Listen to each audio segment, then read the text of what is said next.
നമ്മൾ ഇന്ന് ക്ലാസ് 9 കെമിസ്ട്രിയിലെ സെക്കൻഡ് ടൈം എക്സാം ക്വസ്റ്റ്യൻസ് ആണ് നമ്മൾ ഡിസ്കസ് ചെയ്യുന്നത്. നമ്മൾ 4 ചാപ്റ്ററിൽ നിന്നുമുള്ള പല പല ചോദ്യങ്ങൾ ഇവിടെ ഡിസ്കസ് ചെയ്യുന്നുണ്ട്. കെമിക്കൽ ബോണ്ടിൻ്റെ രാസബന്ധനത്തിൽ നിന്ന്, റിഡോക്സ് റിയാക്ഷൻ, റിഡോക്സ് പ്രവർത്തനത്തിൽ നിന്ന്, കെമിക്കൽ കൈനറ്റിക്സ്, രാസഗതികത്തിൽ നിന്ന്, സൊല്യൂഷൻസ്, ലൈനിൽ നിന്നൊക്കെയുള്ള ചോദ്യങ്ങൾ നമ്മളിവിടെ ഡിസ്കസ് ചെയ്യുന്നുണ്ട്. അപ്പോൾ ആദ്യത്തെ ചോദ്യം, the atomic number of element X is 17. Write the electronic configuration of X. എക്സിൻ്റെ ഇലക്ട്രോണിക് വിന്യാസം എഴുതുക. Find the group number and period number of X. എക്സിൻ്റെ ഗ്രൂപ്പ് നമ്പറും പീരീഡ് നമ്പറും എഴുതാനാണ് പറഞ്ഞിരിക്കുന്നത്. ഇവിടെ നമ്മൾ ഇലക്ട്രോണിക് വിന്യാസം ആദ്യം എഴുതുമ്പോൾ കെ ഷെല്ലിൽ 2 ഇലക്ട്രോൺസ്, എൽ ഷെല്ലിൽ 8 ഇലക്ട്രോൺസ്, എം ഷെല്ലിൽ വരുമ്പോൾ 7 ഇലക്ട്രോൺസ്. അങ്ങനെയാണെങ്കിൽ ഗ്രൂപ്പ് നമ്പർ എങ്ങനെ വരും? കണ്ടുപിടിക്കുന്നത് അവസാനത്തെ ഷെല്ലിലെ ഇലക്ട്രോൺസിൻ്റെ കൂടെ 10 ആഡ് ചെയ്താണ് നമ്മൾ ഗ്രൂപ്പ് നമ്പർ കണ്ടുപിടിക്കുന്നത്. ഇവിടെ 7 ഇലക്ട്രോൺസ് ആയതുകൊണ്ട് ബാഹിമ ഷെല്ലിൽ, ഔട്ടർമോസ്റ്റ് ഷെല്ലിലെ ഇലക്ട്രോൺസിൻ്റെ എണ്ണം 7 ആയതുകൊണ്ട് നമ്മൾ 10 കൂട്ടിയാണ് നമ്മൾ ഗ്രൂപ്പ് നമ്പർ കണ്ടുപിടിക്കുന്നത്. അപ്പോൾ 10 + 7 = 17. ഇനി ഇവിടെ 1 ആയിരുന്നെങ്കിൽ അത് ഗ്രൂപ്പ് 1 എലമെൻറ്റ് തന്നെ ആയിരിക്കും. ഇനി ഇവിടെ ബാഹിമ ഷെല്ലിൽ ഇലക്ട്രോൺസിൻ്റെ എണ്ണം 2 ആണെങ്കിൽ അത് ഗ്രൂപ്പ് 2 എലമെൻറ്റ് തന്നെ ആയിരിക്കും. അപ്പോൾ 3 to 8 വരെയാണ് ബാഹിമ ഷെല്ലിൽ, ഔട്ടർമോസ്റ്റ് ഷെല്ലിൽ ഇലക്ട്രോൺസ് എങ്കിൽ നമ്മൾ അതിൻ്റെ കൂടെ 10 ആഡ് ചെയ്ത് വേണം ഗ്രൂപ്പ് നമ്പർ എഴുതാൻ. ഇനി പീരിയഡ് നമ്പർ കണ്ടുപിടിക്കുക എന്ന് വെച്ചാൽ എത്ര ഷെല്ലുകളുണ്ടോ അത്രയാണ് പീരിയഡ് നമ്പർ. ഇവിടെ എത്ര ഷെല്ലുണ്ട്? KLM. അപ്പോൾ ഇവിടുത്തെ പീരിയഡ് നമ്പർ എന്ന് പറയുന്നത് 3 ആണ്. Draw the electron dot diagram of the formation of fluorine molecule from 2 fluorine atoms. ഫ്ലൂറിൻ മോളിക്യൂളിൻ്റെ ഇലക്ട്രോൺ ഡോട്ട് ഡയഗ്രാം വരയ്ക്കാനാണ് പറഞ്ഞേക്കുന്നത്. നമുക്ക് ഫ്ലൂറിൻ്റെ അറ്റോമിക് നമ്പർ അറിയാം 9. അപ്പോൾ അവസാനത്തെ ഷെല്ലിൽ ഇലക്ട്രോണിക് വിന്യാസം എഴുതിയാൽ 2 7 വരും. അപ്പോൾ അവസാനത്തെ ഷെല്ലിൽ 7 ഇലക്ട്രോൺസ് ആണ്. നമുക്കത് വരയ്ക്കാം. ഫ്ലൂറിൻ ആറ്റം എഫ് എഴുതുന്നു. ചുറ്റും അവസാനത്തെ ഷെല്ല്, ബാഹിമ ഷെല്ലിലെ ഇലക്ട്രോൺസ് 7 എണ്ണം നമ്മൾ ഡോട്ട് ഡോട്ടായിട്ട് നമുക്ക് കൊടുക്കാം. 2 4 6 7. അടുത്തയും എഫ് വരയ്ക്കുക. Fluorine atom F. അതിന് ചുറ്റും നമ്മൾ 7 ഇലക്ട്രോൺസിനെ നമ്മൾ ഡോട്ട് ഡോട്ടായിട്ട് കൊടുക്കുന്നു. നമുക്കറിയാം ഒക്ടറ്റ് ഫോം ചെയ്യണമെങ്കിൽ, അഷ്ടവിന്യാസം ഫോം ചെയ്യണമെങ്കിൽ ഒരു ഇലക്ട്രോണിനെ സ്വീകരിക്കണം അല്ലേ? 8 ആയെങ്കിൽ അഷ്ടവിന്യാസം ഫോം ചെയ്യാൻ പറ്റത്തുള്ളൂ. അതുകൊണ്ട് അടുത്തിരിക്കുന്ന ഫ്ലൂറിനിൽ നിന്ന് മൊത്തമായിട്ട് ഒരു ഇലക്ട്രോണിനെ വാങ്ങാൻ പറ്റത്തില്ല. അപ്പോൾ രണ്ടുപേരും എന്ത് ചെയ്യത്തേ ഉള്ളൂ? ഷെയർ ചെയ്ത് നിൽക്കത്തേ ഉള്ളൂ. ഓരോ ഇലക്ട്രോൺസിനെ വെച്ച് ഓരോ 2 ഫ്ലൂറിനും ഷെയർ ചെയ്താണ് നിൽക്കുന്നത്. അത് നമുക്ക് സർക്കിളിട്ട് വരയ്ക്കാം. അപ്പോൾ നമുക്ക് എഫ് ചുറ്റും 6 ഡോട്ട്, സിംഗിൾ ബോണ്ട് എഫ് ചുറ്റും 6 ബോണ്ട്. അപ്പോൾ സിംഗിൾ ബോണ്ട് എന്ന് പറഞ്ഞാൽ ഏകബന്ധനം. ഏകബന്ധനത്തിൽ എത്ര ഇലക്ട്രോൺസ് ആണ്? 2 ഇലക്ട്രോൺസ് ആണ്. അത് എന്ത് ഷെയർ ചെയ്താണ്, പങ്കുവെച്ചാണ് നിൽക്കുന്നത്. അപ്പോൾ അവസാനത്തെ ഷെല്ലിലെ ഇലക്ട്രോൺസിൻ്റെ എണ്ണം വെച്ചാണ് നമ്മൾ ഇലക്ട്രോൺ ഡോട്ട് ഡയഗ്രാം വരയ്ക്കുന്നത്. അപ്പോൾ what is mean by mass percentage? Mass percentage എന്താണെന്ന്, അതുപോലെ തന്നെ മാസ് പെർസെൻറ്റേജ് കണ്ടുപിടിക്കുന്ന ഒരു ചോദ്യം കൂടെയാണ് ചോദിച്ചിരിക്കുന്നത്. മാസ് പെർസെൻറ്റേജ് എന്ന് പറയുന്നത് ഒരു മിക്സറിൻ്റെ അല്ലെങ്കിൽ ലൈനിൽ ലയിച്ചേർന്ന ലീനത്തിൻ്റെ മാസ് നമ്മൾ ശതമാനത്തിൽ, പെർസെൻറ്റേജിൽ എക്സ്പ്രസ് ചെയ്യുന്നതാണ് മാസ് പെർസെൻറ്റേജ് എന്ന് പറയുന്നത്. അതെങ്ങനെയാണ് കണ്ടുപിടിക്കുന്നതെന്ന് വെച്ചാൽ മാസ് ഓഫ് സൊല്യൂട്ട്, ലീനത്തിൻ്റെ മാസ് ബൈ ലായനിയുടെ മാസ് ഓഫ് സൊല്യൂഷൻ ഇൻറ്റു 100. ഇതാണ് നമ്മുടെ മാസ് പെർസെൻറ്റേജ് ചെയ്യാനുള്ള equation. Mass of solute by mass of solution into 100. ലീനത്തിൻ്റെ മാസ് ഡിവൈഡ് ബൈ ലായനിയുടെ മാസ് ഇൻറ്റു 100 ചെയ്യുമ്പോൾ നമുക്ക് ഉത്തരം കിട്ടും. ഇവിടെ തന്നിട്ടുണ്ട് 10 ഗ്രാം കോമൺ സാൾട്ട് അല്ലെങ്കിൽ ഉപ്പ് 10 ഗ്രാം. അപ്പോൾ അതാണ് നമ്മുടെ ലീനം അല്ലെങ്കിൽ solute. 90 gram water. 90 gram water എന്ന് പറയുമ്പോൾ നമ്മുടെ ലായകം വാട്ടറാണ്, ഇവിടെ സോൾവൻറ്റ്. അപ്പോൾ നമുക്ക് കണ്ടുപിടിക്കാം. മാസ് ഓഫ് സൊല്യൂട്ട് കോമൺ സാൾട്ടാണ്, എത്രയാണ്? Equal 10 gram. Mass of solvent ലായകമാണ്, ഈക്വൽ 90 ഗ്രാം. അപ്പോൾ മാസ് ഓഫ് സൊല്യൂഷൻ എങ്ങനെ കണ്ടുപിടിക്കും? Mass of solute plus mass of solvent, ലീനത്തിൻ്റെ മാസ് പ്ലസ് ലായകത്തിൻ്റെ മാസ് കൂട്ടുമ്പോഴാണ് നമുക്ക് ലായനിയുടെ മാസ് കിട്ടുന്നത്. അപ്പോൾ 10 + 90 100 ഗ്രാം എന്ന് കിട്ടി. ഇനി ലായനിയുടെ മാസ് പെർസെൻറ്റേജ് ആണ് കണ്ടുപിടിക്കേണ്ടത്. എങ്ങനെ? ലീനത്തിൻ്റെ മാസ് 10 / ലായനിയുടെ മാസ്, അത് എത്ര? 10 + 90 100. വാല്യൂസ് എല്ലാം അവിടെ ആഡ് ചെയ്യുമ്പോൾ mass percentage equal mass of solute. ലീനത്തിൻ്റെ മാസ് 10 / മാസ് ഓഫ് സൊല്യൂഷൻ. ലായനിയുടെ മാസ് 100 × 100. അപ്പോൾ നമുക്ക് 10% എന്ന് ആൻസർ കിട്ടും. The atomic number of an element is 12. Write the electronic configuration of noble gas present in the same period as that of the given element. തന്നിരിക്കുന്ന എലമെൻറ്റിൻ്റെ അതേ പീരീഡുള്ള Noble ഗ്യാസിലെ എലമെൻറ്റിൻ്റെ electronic configuration എഴുതാനാണ് പറഞ്ഞിരിക്കുന്നത്. തന്നിരിക്കുന്ന എലമെൻറ്റിൻ്റെ ഇലക്ട്രോണിക് കോൺഫിഗറേഷൻ എഴുതുമ്പോൾ 282, ഇലക്ട്രോണിക് വിന്യാസം 282 ആണ്. അപ്പോൾ തന്നിരിക്കുന്ന എലമെൻ്റ് അതേ പീരീഡിലുള്ള എലമെൻ്റ് എന്ന് പറയാൻ നോബിൾ ഗ്യാസിൽ ആർഗൺ ആണ്. അപ്പോൾ അതിൻ്റെ ഇലക്ട്രോണിക് വിന്യാസം 288 ആണ്. 18 അതിൻ്റെ അറ്റോമിക് നമ്പർ. അപ്പോൾ ആർഗൻ്റെ ഇലക്ട്രോണിക് വിന്യാസം എന്ന് വരുമ്പോൾ 288. തന്നിരിക്കുന്ന എലമെൻറ്റിന് സെയിം ആയിട്ടുള്ള പീരീഡ് ആർഗൺ ആണുള്ളത്. ദ്വയ വിഘടന രാസപ്രവർത്തനം ഡബിൾ ഡീകമ്പോസിഷൻ റിയാക്ഷൻ എന്നാൽ എന്താണെന്നാണ്. അതുപോലെ തന്നെ ഡീകമ്പോസിഷൻ റിയാക്ഷൻ വിഘടന രാസപ്രവർത്തനം എന്നാൽ എന്ത്. ഇപ്പോൾ ഡബിൾ ഡീകമ്പോസിഷൻ റിയാക്ഷനിൽ എന്താണ് സംഭവിക്കുന്നത്? രണ്ട് കോമ്പൗണ്ട്സിലെ എക്സ്ചേഞ്ച് ഓഫ് അയോൺസ് ആണ്. രണ്ട് കോമ്പൗണ്ട്സിലെ അയോണുകൾ തമ്മിൽ അങ്ങോട്ടും ഇങ്ങോട്ടും എക്സ്ചേഞ്ച് നടന്ന് പുതിയ കോമ്പൗണ്ട്, പുതിയ പദാർത്ഥം ഉണ്ടാകുന്നതാണ് ദ്വയവിഘടന രാസപ്രവർത്തനം അല്ലെങ്കിൽ ഡബിൾ ഡീകമ്പോസിഷൻ റിയാക്ഷൻ. ഫോർമുല വരുന്നത് AB + CD. ABയും വിഘടിക്കുന്നു, ഡീകമ്പോസ് ചെയ്യുന്നു, A + B ആവുന്നു. അതുപോലെ തന്നെ CDയും വിഘടിച്ച് ഡീകമ്പോസ് ചെയ്ത് C + D ആവുന്നു. അങ്ങനെ B സിയുടെ കൂടെ പോയി CB ഫോം ചെയ്യുന്നു. അതുപോലെ തന്നെ D എയുടെ കൂടെ ചേർന്ന് AD ഫോം ചെയ്യുന്നു. ഇവിടുത്തെ അയോൺസ് ആണ് Bയും Dയും. അപ്പോൾ ആ അയോൺസുകൾ ഇൻ്റർചേഞ്ച് ചെയ്യുന്നു. B സിയിലേക്ക് വരുന്നു, D എയിലേക്ക് പോകുന്നു. അങ്ങനെ അയോൺസുകൾ ഇൻ്റർചേഞ്ച് ചെയ്ത് ഉണ്ടാകുന്ന രാസപ്രവർത്തനമാണ് ഡബിൾ ഡീകമ്പോസിഷൻ റിയാക്ഷൻ അല്ലെങ്കിൽ ദ്വയവിഘടന രാസപ്രവർത്തനം എന്ന് പറയുന്നത്.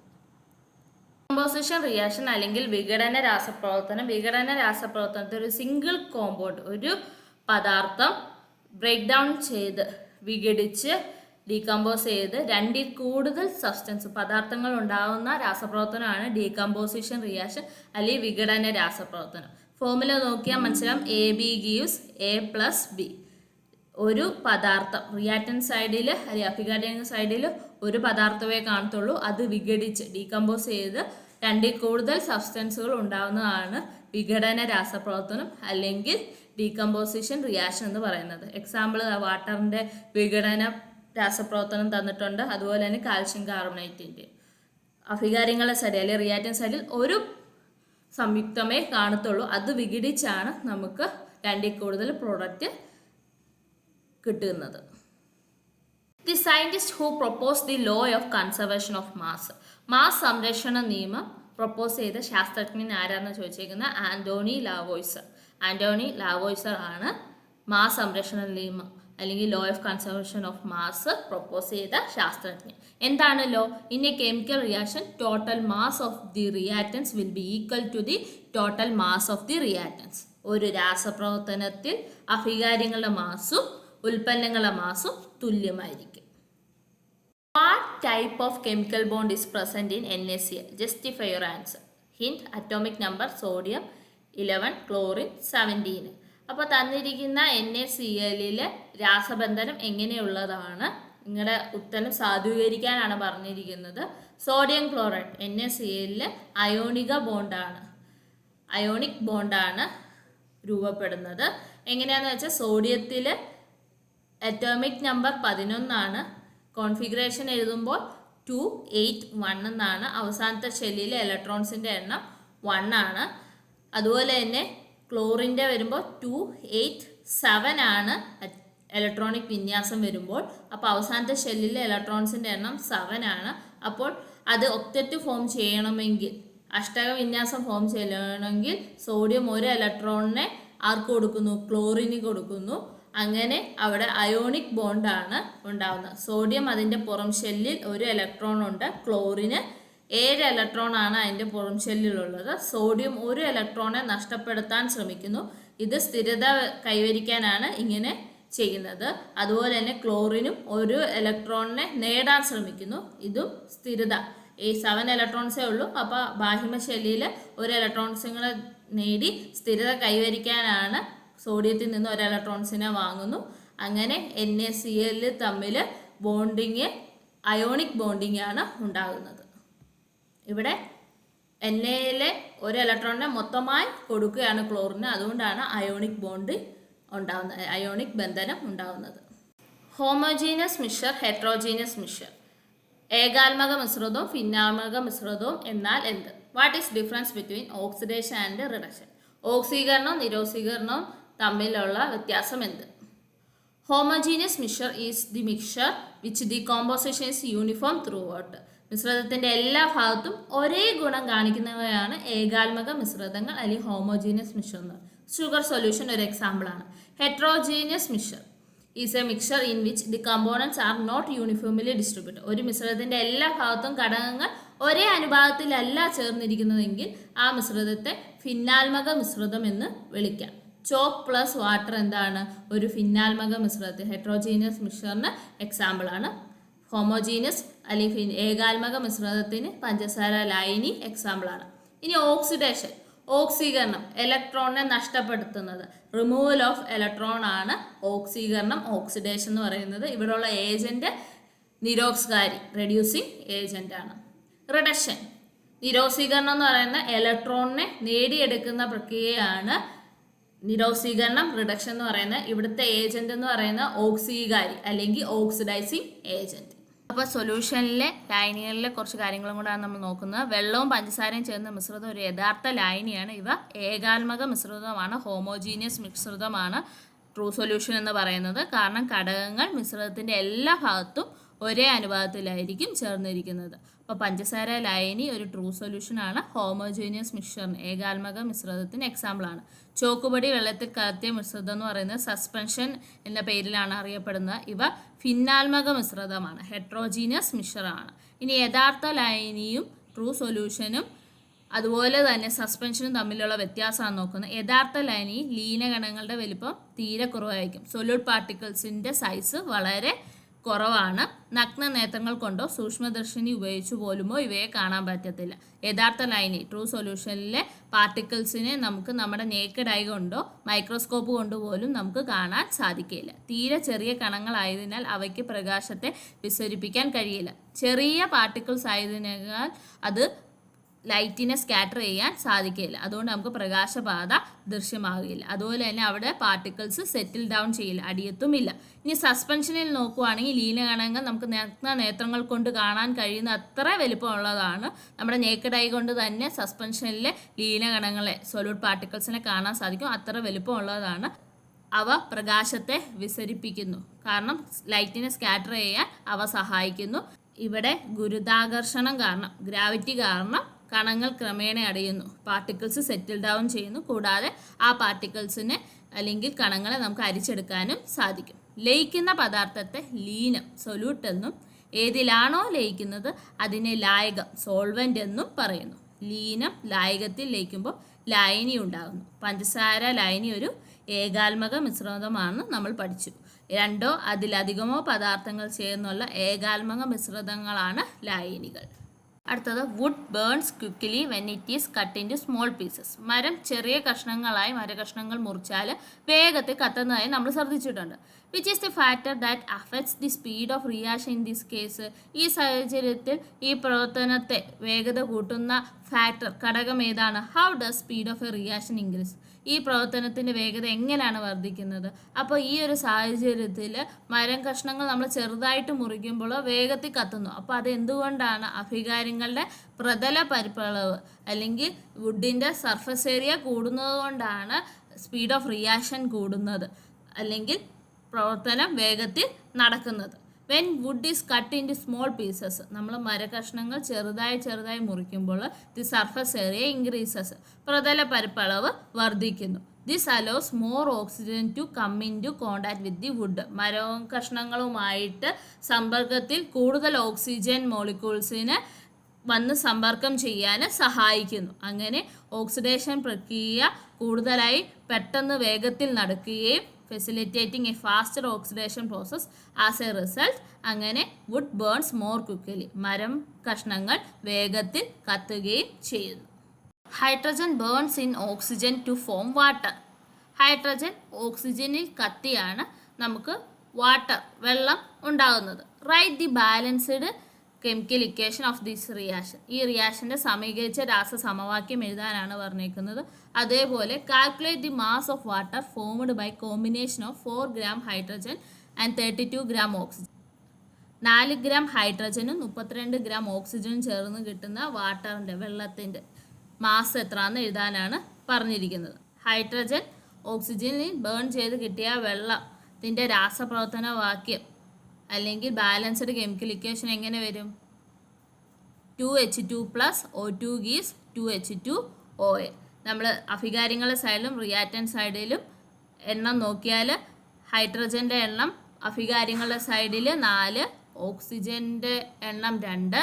അതുപോലെ തന്നെ ഉൽപ്പന്നങ്ങൾ സൈഡ് പ്രോഡക്റ്റ് സൈഡിലും ഹൈഡ്രജൻ്റെ എണ്ണം 4, ഓക്സിജൻ്റെ എണ്ണം 2. അപ്പോൾ equation 2H2 + O2 gives 2H2O എന്ന് വരും. ഇനി മാസ്, ജലത്തിൻ്റെ മാസാണ് കണ്ടുപിടിക്കുന്നത്. 4 gram ഹൈഡ്രജനും 32 gram ഓക്സിജനുമാണ്. കൂട്ടുക സിമ്പിളാണ്. 32 + 4 = 36 gram. അപ്പോൾ വെള്ളത്തിൻ്റെ ഭാരം എന്ന് പറയുന്നത് 36 gram ആണ്. ഇത് ഇക്വേഷൻ എഴുതുന്ന സമീകരിച്ച രാസസമവാക്യം എങ്ങനെ എഴുതണമെന്ന് വെച്ചാൽ ഹൈഡ്രജൻ എന്ന് പറയുമ്പോൾ H2 ആണ്, പ്ലസ് ഓക്സിജൻ എന്ന് പറയുമ്പോൾ O2 ആണ്. നമുക്ക് കിട്ടുന്നത് എന്താണ്? വാട്ടറാണ്, H2OA.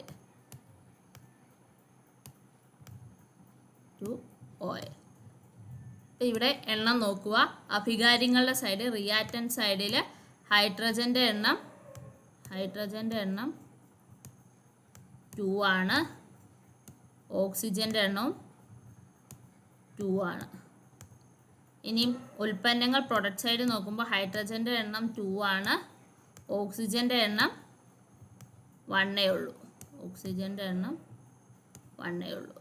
അപ്പോൾ ഉൽപ്പന്നങ്ങളുടെ സൈഡിലും ഓക്സിജൻ്റെ എണ്ണം 2 ആവണം. അതിനായി H2ൻ്റെ ഫ്രണ്ടിലായി, ജലത്തിൻ്റെ ഫോർമുലയുടെ ഫ്രണ്ടിലായിട്ട് നമ്മൾ 2 ചേർത്ത് കൊടുക്കുന്നു. അങ്ങനെ നമ്മുടെ ഹൈഡ്രജൻ്റെ എണ്ണം ഇവിടെ 2 × 2 4 ആകും, = 4.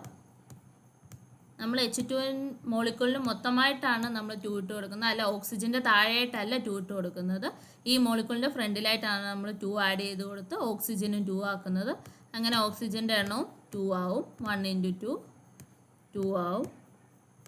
അപ്പോൾ ഉൽപ്പന്നങ്ങളുടെ സൈഡിൽ പ്രൊഡക്റ്റ് സൈഡിൽ ഓക്സിജൻ്റെ എണ്ണം 2 ആയി, ഹൈഡ്രജൻ്റെ എണ്ണം 4 ആയി. അപ്പോൾ ഇനി അഭികാര്യങ്ങളുടെ സൈഡിലും ഹൈഡ്രജൻ്റെ എണ്ണം 4 ആണ്. അതിന് H2ൻ്റെ ഫ്രണ്ടിലായിട്ട് 2 ആഡ് ചെയ്ത് കൊടുക്കുക. അപ്പോൾ ഇവിടെ 2 × 2 = 4 എന്ന് കിട്ടും. ഇങ്ങനെയാണ് നമ്മൾ ഇക്വേഷനിലേക്ക് എത്തിയത്. അപ്പോൾ നമ്മുടെ balance സമീകരിച്ച രാസസമവാക്യം 2H2 + O2 gives 2H2O എന്ന് വരും. The gas evolved when sodium carbonate reacts with dilute hydrochloric acid. Sodium carbonate Na2CO3 dilute HCl നേർപ്പിച്ച ഹൈഡ്രോക്ലോറിക് ആസിഡുമായിട്ട് ട്രീറ്റ് ചെയ്യുമ്പോൾ ഉണ്ടാകുന്ന ഗ്യാസ് ഏതാണെന്നാണ് ചോദിച്ചേക്കുന്നത്. ഗ്യാസ് കാർബൺ ഡയോക്സൈഡ് ഗ്യാസാണ് കേട്ടോ, CO2 ഗ്യാസാണ് ഉണ്ടാകുന്നത്. സോഡിയം കാർബണേറ്റ് Na2CO3 നേർപ്പിച്ച ഹൈഡ്രോക്ലോറിക് ആസിഡുമായി പ്രതികരിക്കുമ്പോൾ കാർബൺ ഡയോക്സൈഡ് വാതകമാണ് ഉൽപ്പാദിക്കുന്നത്, CO2. Na2CO3യും HClഉം കൂടെ കൂടിച്ചേർന്ന് ഉണ്ടാകുന്ന വാതകം ഗ്യാസ് എന്ന് പറയുന്നത് CO2 ആണ്. അപ്പോൾ ഇന്നത്തെ സെഷൻ ഇത്രയുമാണ്. നമുക്ക് അടുത്ത സെഷനിൽ വേറെ കുറച്ച് ചോദ്യങ്ങളുമായിട്ട് കാണാം. Thank you.